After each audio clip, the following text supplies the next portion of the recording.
Utang di pinjol dan paylater udah meledak nembus 100 triliun rupiah. Di Juli 2024, nilai utang pinjol itu nyampe sekitar 69 triliun.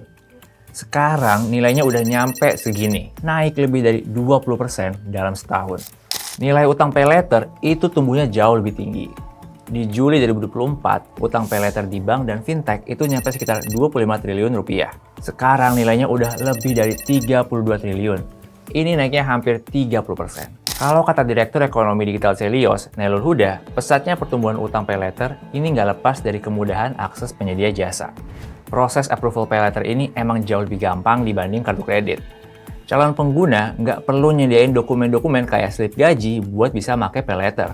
Belum lagi kalau bayar pakai paylater, orang bisa nyicil sampai berkali-kali. Yang awalnya ragu buat beli barang harga 1 juta, ngelihat barang itu bisa dicicil 12 kali dengan biaya 100.000 sebulan, jadi kegoda. Makanya nggak kaget, jumlah pengguna paylater itu terus nambah. Berdasarkan data Pevindo, di Februari 2025 aja, debitur paylater udah nembus 17 juta orang. Mayoritas pengguna paylater itu sendiri adalah kalangan milenial dan Gen Z. Nah, apakah itu berarti kenaikan utang pinjol dan paylater itu cuma karena sifat masyarakat kita yang boros dan konsumtif? Menariknya, lonjakan utang pinjol sama paylater ini terjadi di tengah kondisi ekonomi yang katanya lagi lesu. Kayak kita bisa lihat, angka konsumsi rumah tangga aja cuma tumbuh di bawah 5% di kuartal 2 kemarin.